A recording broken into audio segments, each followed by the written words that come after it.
Salut l'artiste! Ce mois-ci en interview, je reçois Théo et on va parler développement de projet, créativité, vie d'artiste. C'est parti? C'est parti. Bah alors Théo, j'avais envie de t'inviter parce que en fait je trouve ton parcours artistique hyper inspirant et je pense que ça va vraiment aider les gens. T'as fait le choix vraiment de miser sur ta musique. Ouais. Voilà, tout lâcher en quelque sorte, je sais pas si on peut dire ça comme ça, mais tout lâcher pour vivre un peu ce rêve de musicien, quoi. Ouais, pour essayer, quoi. Donc je voulais en parler avec toi aujourd'hui. Et bah avec plaisir. Tu peux dire un petit coucou à nos abonnés qui sont là et qui attendent sagement de se découvrir qui tu es. Bah salut à tous. Ils ont pas de nom, tu veux leur en trouver un? Apparemment ça se fait sur les chaînes de trouver des noms. Là j'ai pensé aux chanteurs mais c'est un peu banal. Les jeunes pousses, on est tous des jeunes pousses. Moi j'espère que rester une jeune pousse, qu'on soit tous des jeunes pousses. C'est peut-être un peu long pour un nom, mais dans l'idée c'est un peu long pour une intro aussi peut-être. Ouais. mais c'est pas mal. Salut les jeunes pousses du coup. Salut les jeunes pousses. J'irai voir Théo en concert avec Gustus. Ouais. Raconte-nous un petit peu ton parcours. C'est quoi Gustus? De quoi ça parle? Je suis auteur-compositeur, interprète. J'écris des chansons en fait. Ça fait une dizaine d'années que je fais de la chanson française avec ma guitare. Du coup, ça fait 5 ans. J'ai commencé par écrire des chansons et puis après, je me suis mis à les jouer, à les montrer aux gens. Et puis, petit à petit, j'ai rencontré des musiciens, on a fait des concerts, à côté des études, à côté du travail. Et ça fait même un an, presque jour pour jour, que je suis passé à plein temps sur mes projets musicaux pour essayer de tout faire en plus grand, en plus approfondi, essayer de creuser plus loin tout ça. Je vais tout raconter, mais du coup cette année, ça m'a donné l'occasion de sortir un album avec un trio sur Nantes qui s'appelle Gustus. Et puis d'organiser une tournée de France à vélo que je vais faire cette année 2019, d'avril à novembre. On va faire avec un copain tout le tour de France à vélo avec un spectacle et ça c'est beaucoup d'organisation aussi. Faut remplir 6 mois, un peu plus de 6 mois de tournée. Ouais, c'est ça, on va en parler en détail tout à l'heure du coup, sur la partie plus créative, etc. Mais ouais, c'est un truc de fou. Si tu pouvais rentrer dans le détail des sujets peut-être abordés dans tes chansons, ou du style musical, qu'est-ce que tu pourrais dire? Il va y avoir tout plein d'histoires. Ça va être l'histoire d'un clochard que j'ai rencontré de Narbonne. Ça va être... il va y avoir des questions de génération, des histoires, quel est le nom de mon grand-père, l'histoire d'une photo, et ça va parler d'amour, ça va parler de société. J'essaie dans mes textes, j'accorde beaucoup d'importance au sens et j'essaie de faire le chemin le plus direct entre ce que je ressens et ce que peuvent ressentir les gens pour essayer de faire vivre à chacun. Et comment ça t'est venu fortes. Du coup ce projet vraiment, tu vois, qu'est-ce qui t'est venu en tête? Tu t'es dit c'est ça que je veux faire, c'est tel type de musique, de la chanson à texte et pas du rock'n'roll ou... Alors ça m'est tombé dessus. Je pourrais faire du rock'n'roll un jour peut-être. C'est plus une nécessité et mais ce que je souhaite à chacun, écrire c'est un exutoire. C'est une façon il y a plein de façons de libérer les émotions, les choses qui nous trottent dans la tête. Et moi j'ai trouvé ce moyen-là par les chansons. J'avais besoin de mettre des mots sur des choses et je l'ai fait en chanson. Pourquoi pas en fait. Et ce que je dis souvent, il y a un pas entre écrire et montrer ce qu'on écrit. Et pourquoi j'ai fait de la chanson? Parce que j'ai écrit d'abord, quoi. Maintenant je la montre, mais c'est hyper différent. Dans un premier temps, c'est qu'est-ce qu'on veut, qu'est-ce qu'on ressent et puis le mettre quelque part, quoi. Faut jamais s'interdire.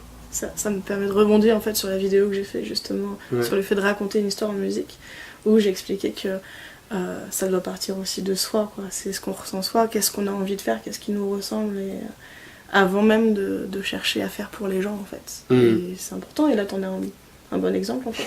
Ouais, j'essaye. Mais il n'y a pas de mauvais sujet, il n'y a pas de mauvaise raison, enfin il n'y a que des bonnes raisons d'écrire. Il faut pas hésiter une seconde, quoi. Alors sur cette chaîne, tu le sais peut-être déjà, Théo, on parle beaucoup de créativité, de processus créatif, etc.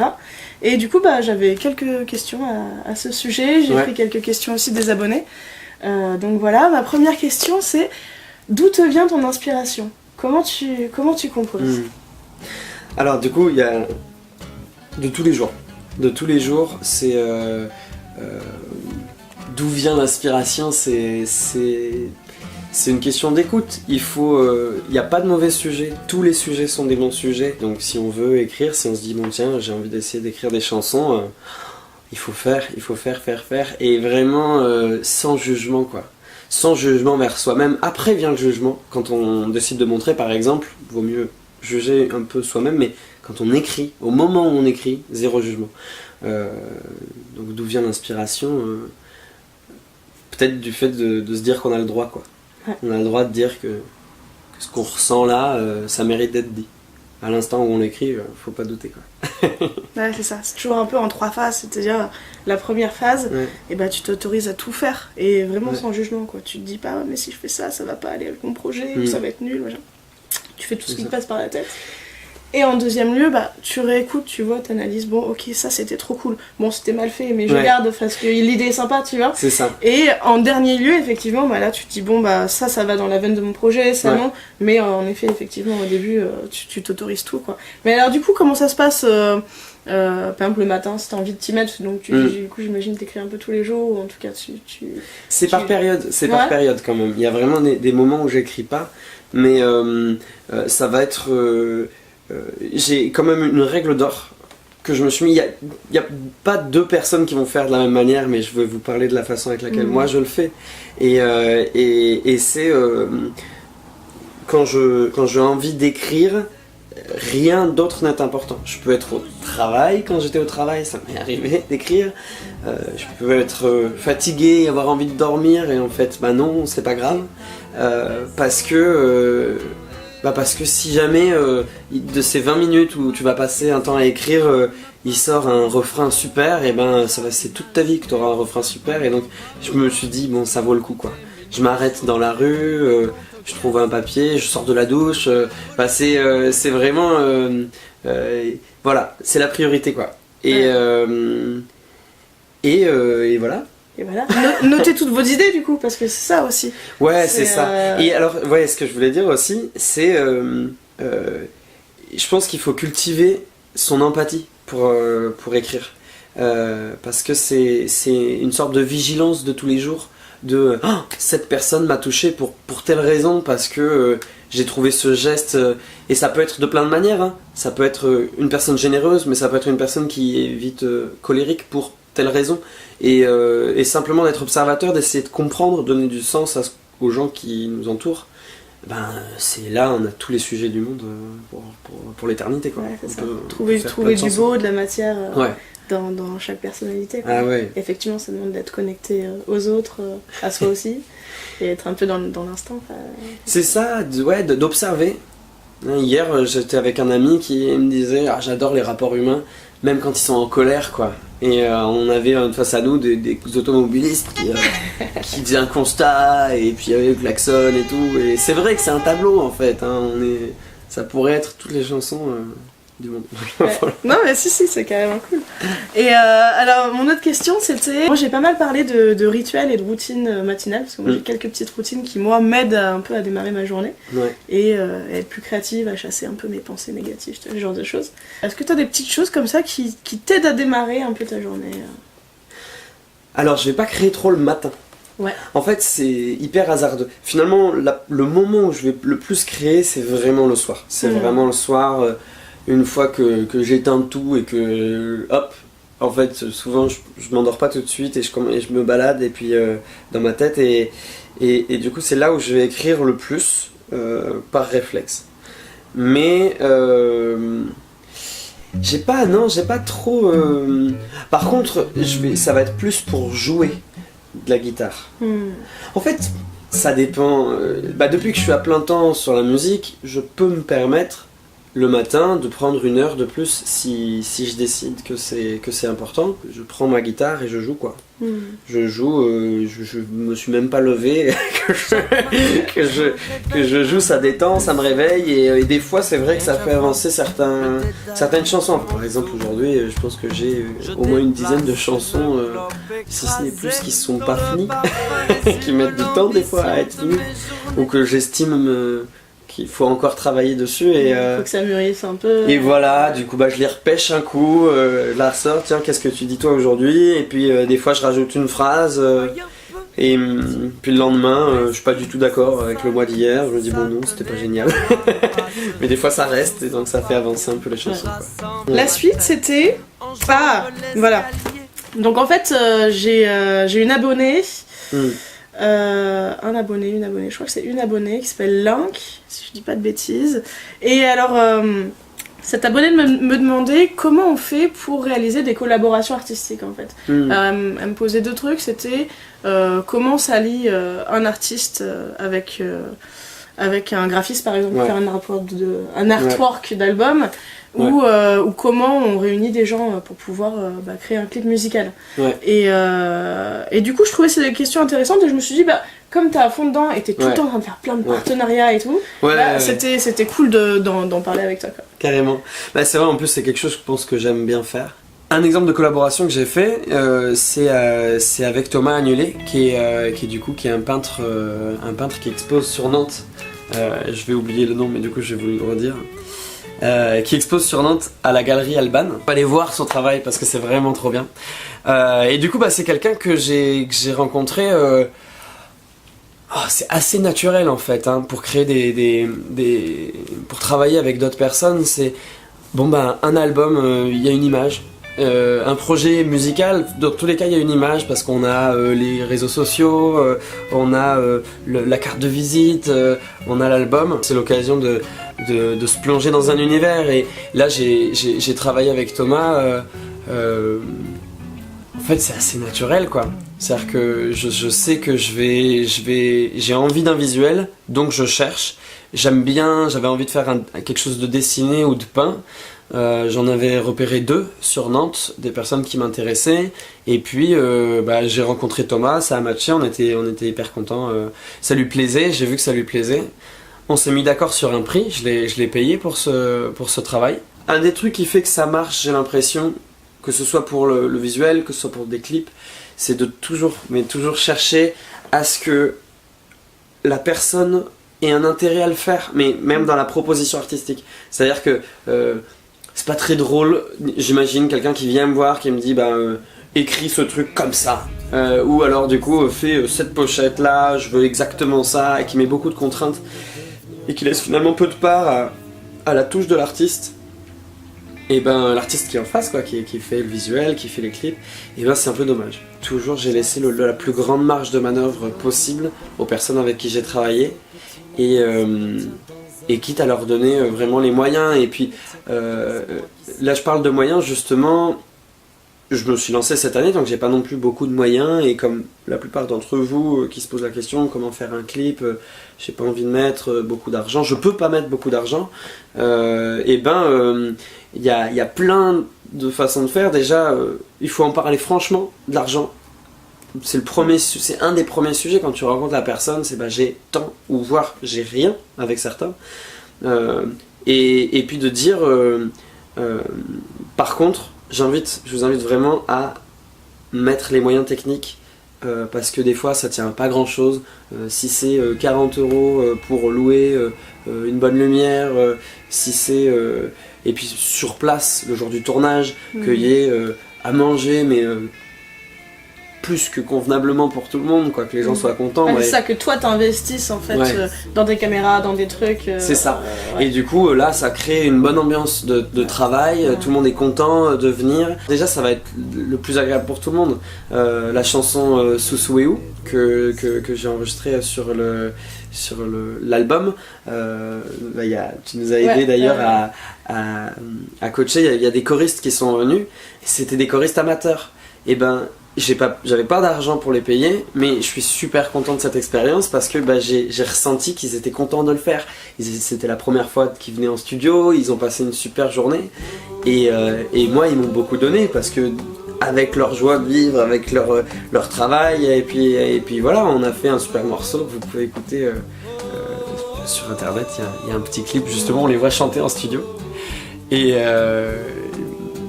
voilà, il y a plein, toutes les collaborations sont possibles et il faut plonger dedans parce qu'à chaque fois c'est des souvenirs, c'est de l'aventure et surtout être à l'écoute. J'ai dit beaucoup de choses là, mais... Et puis sans oublier quand même que tout ça c'est un travail et qu'effectivement ça mérite un salaire, le salaire que tu peux évidemment donner si la personne est d'accord en face parce que elle peut très bien te dire non et puis d'ailleurs elle a le droit en fait de te dire non.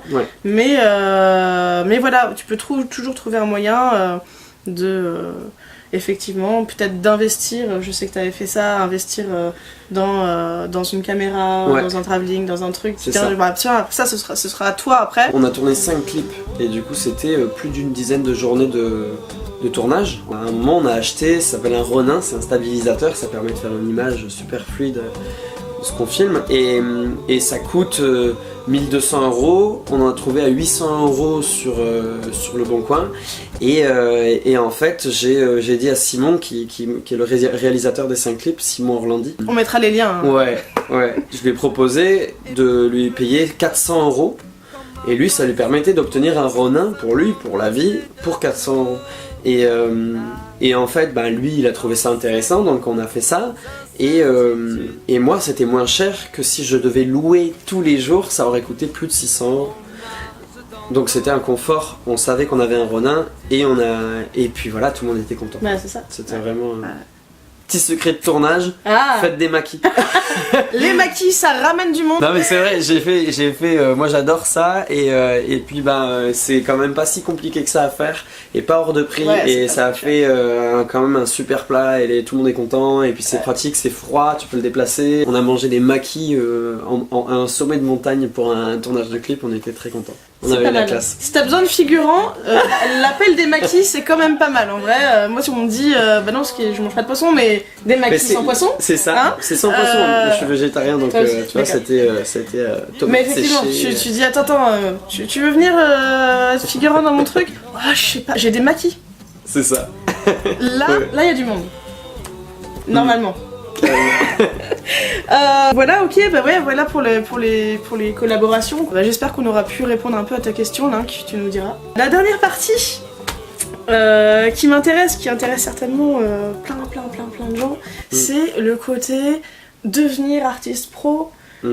Qu'est-ce que ça implique, qu'est-ce que ça veut dire. Bon, on pourrait aussi parler de la différence artiste amateur, artiste pro, mais c'est pas forcément le propos là. Pour tous les abonnés qui se posent des questions sur comment devenir musicien pro, moi j'ai envie de te poser la question, comment t'as vécu en fait ce choix, cette transition du passage où t'avais un boulot à côté à je vis plus que de ça, voilà, quelles sont les contraintes, les bénéfices aussi, et puis quelles sont les infos que tu peux donner, les conseils à tous ceux qui veulent se lancer de manière professionnelle. C'est une méga question. C'est trop bien. C'est sûr que c'est le sujet qui fait quand on va là je suis à plein temps sur la musique et je vis des hauts, des bas et des fois on va douter, on va se dire mais pourquoi je fais ça,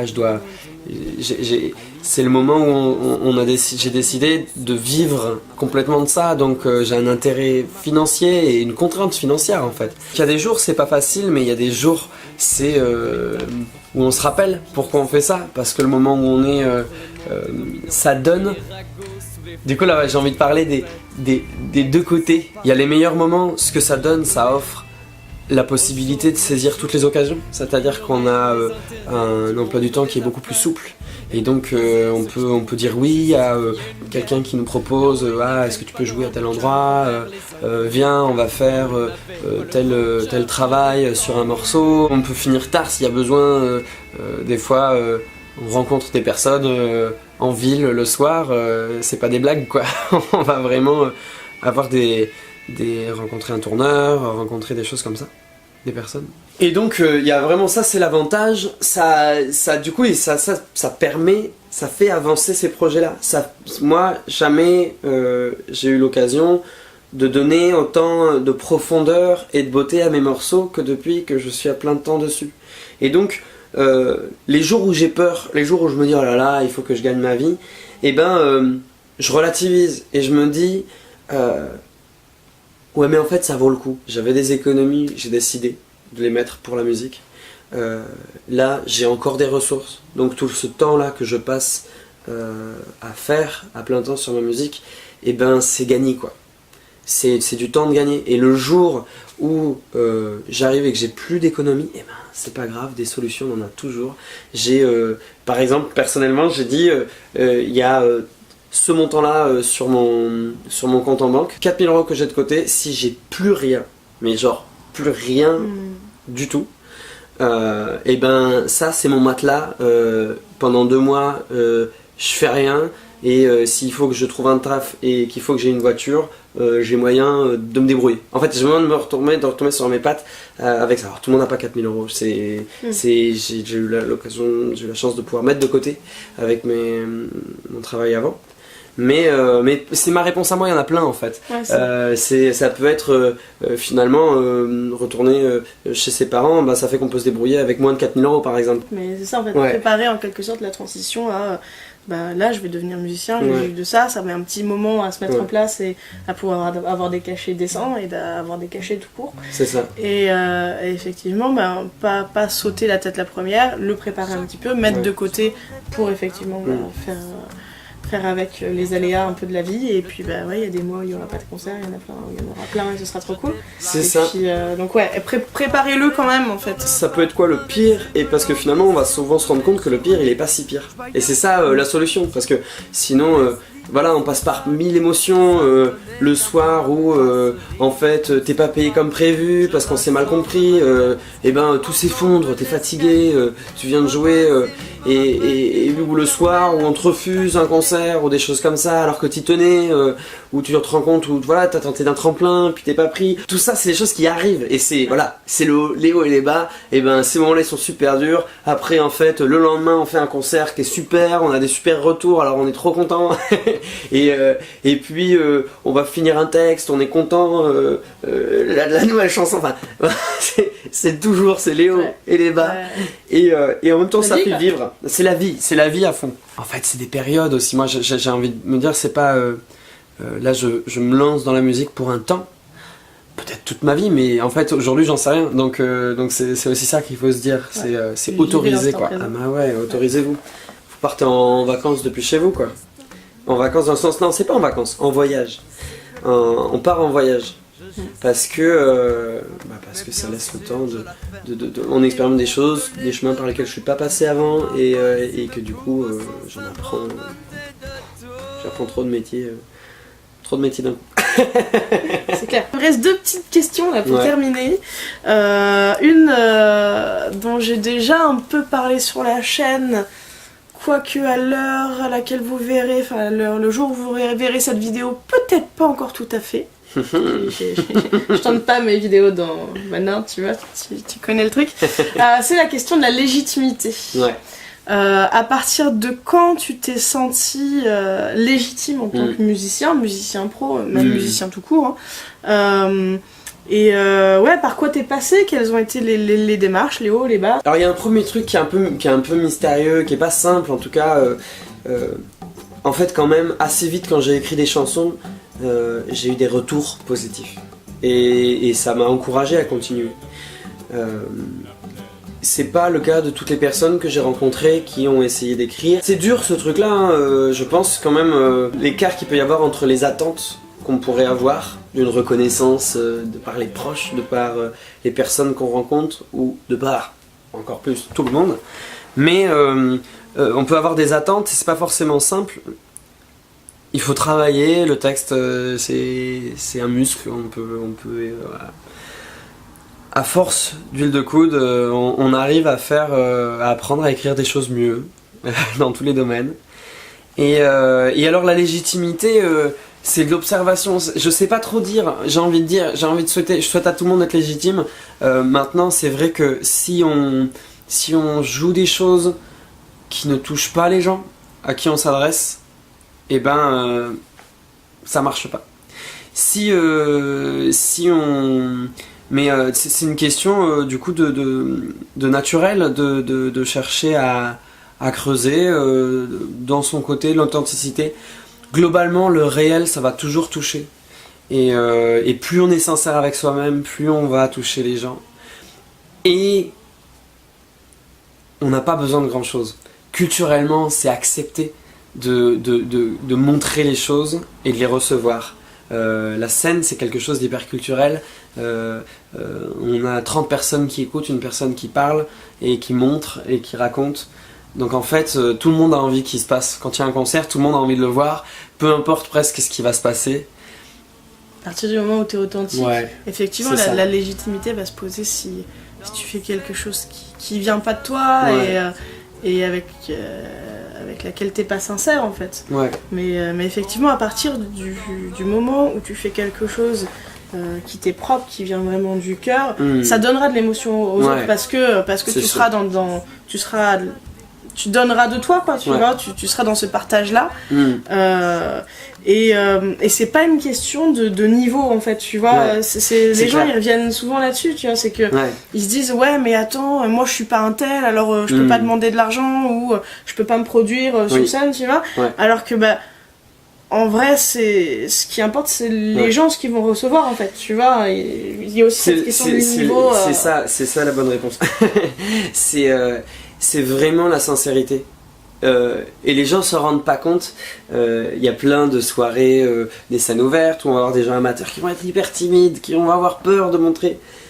Et en fait, on passe des moments extraordinaires à écouter quelqu'un montrer sa première chanson. Ça fait vivre à tout le monde quelque chose parce que en fait, ils sont profondément vrais dans ce qu'ils ressentent et c'est une émotion forte. Des fois, c'est pas tout à fait leur chanson qui fait vraiment passer ce moment-là aux gens, c'est leur timidité des fois. N'ayez pas peur, votre vérité c'est la meilleure version de vous-même. C'est le truc quand on travaille sur le fond de sa proposition artistique, quand on cherche à en vivre, et ben en fait on n'arrête pas de se rendre compte que on peut pas mentir. Il y a un chemin pourtant immense à faire, il y a un champ des possibles qui est infini, parce que nos personnalités elles sont fines, elles sont précises, elles sont uniques.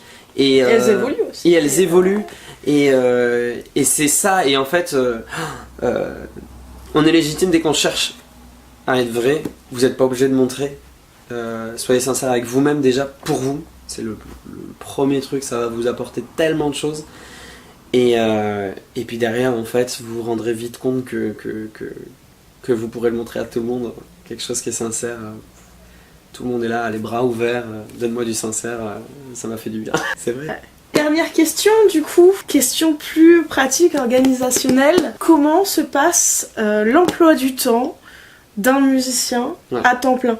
À quoi ça ressemble? Parce que je suis sûre qu'il y a pas mal de musiciens qui vont regarder du coup cette chaîne, mais beaucoup qui travaillent à côté en fait, et c'est normal et vous avez le droit. À quoi ça ressemble? Comment t'organises un peu tes journées? Plein de réponses à ça. Moi j'ai ma réponse qui évolue tous les jours. Plein de listes. Des to-do listes, les fameuses to-do listes. Le soir avant de se coucher, d'avoir un carnet à côté si jamais. Toujours noté. J'utilise avec mon portable, je remplis des rendez-vous, des choses comme ça. J'ai pas de rythme de création, par contre ma création se substitue à tout le reste. C'est-à-dire que si j'ai envie d'écrire, bah c'est pas grave. On fait ça. J'ai vite réalisé que c'était important d'avoir des jours off. Vraiment. J'ai du mal encore à le faire bien, mais en fait au moins un jour par semaine ça serait vraiment bien. Et là j'ai fait un vrai week-end. Ça faisait longtemps. Hier et avant-hier. Pourquoi? Parce que en fait, quand je travaillais avant, et ben c'était, ça me vidait la tête de passer à la musique, c'était mon loisir.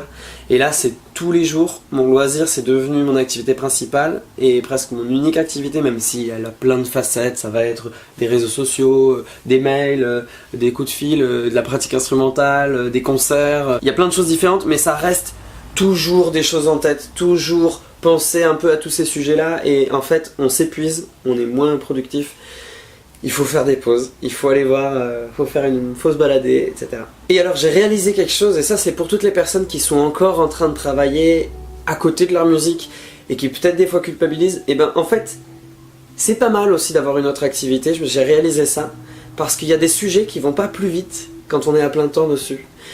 C'est tous les sujets un peu de fond où on a besoin de temps pour réfléchir, pour faire mûrir une question. Est-ce que je veux ça ou ça dans mon décor? Est-ce que avec quel matériel je vais m'équiper? Bien sûr, on force le destin. Là, je suis à plein de temps dessus, donc je vais me poser 2 heures pour...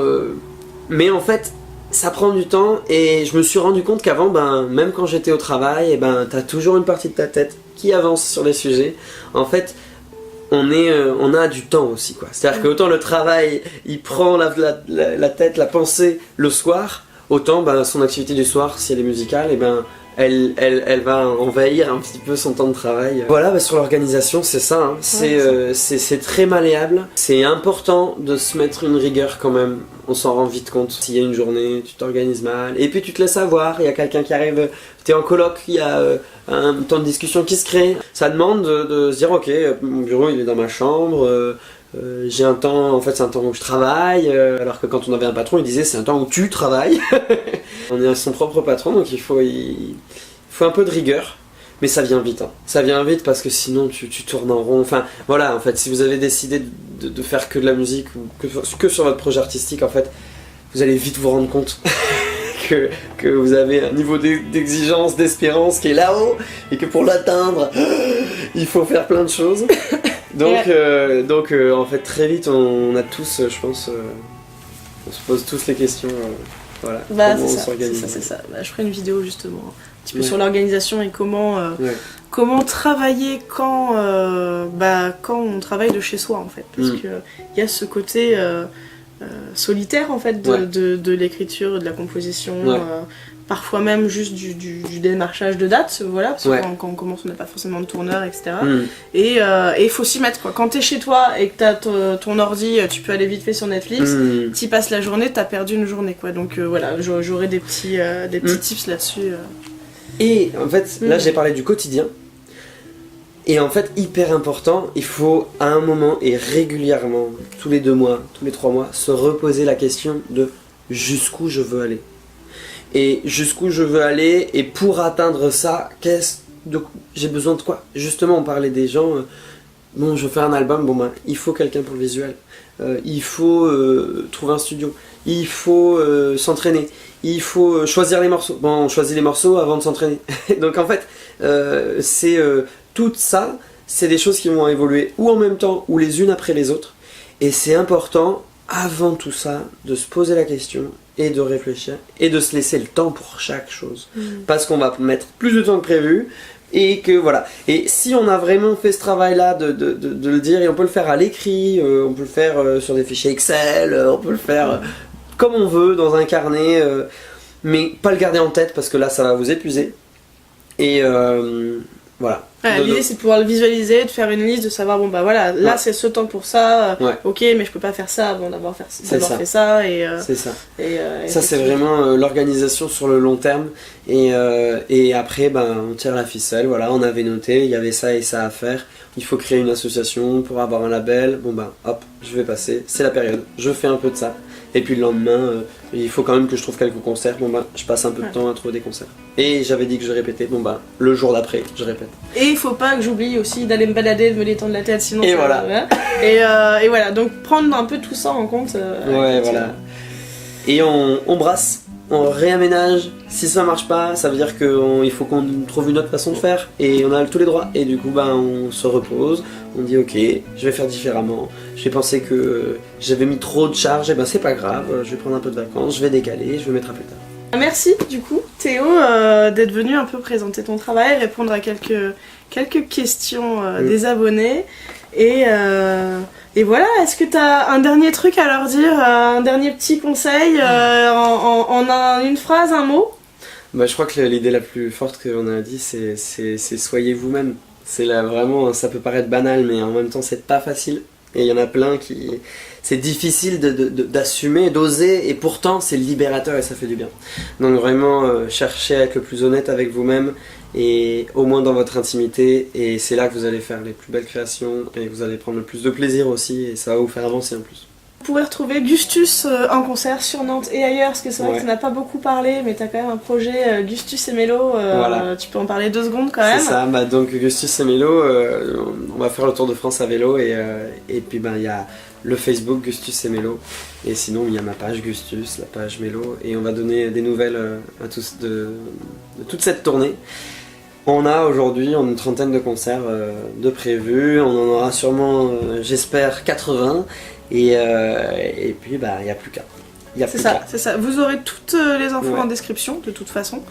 Le Facebook, le lien vers tes clips aussi, qui sont vachement chouettes. Il y a des plans super rigolos. Et puis voilà, si vous voulez contacter... Et bah n'hésitez pas, si vous voulez faire jouer Gustus, c'est vachement bien. Ah ouais. Nous on se retrouvera donc la semaine prochaine pour la suite de nos aventures sur la gestion du track. Voilà, pour l'épisode 3 de la gestion du track. En attendant, je vous souhaite une très belle semaine créative. Ouais. Hein, et puis à bientôt. Salut. Salut.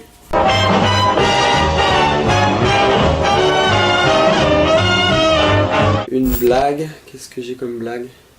Et donc je disais, si jamais tu te balades un peu par exemple au bord de l'Erdre et que tu vois un grand oiseau blanc qui remonte le cours de l'eau, méfie-toi parce que c'est peut-être un signe. Voilà. Ok. Ah,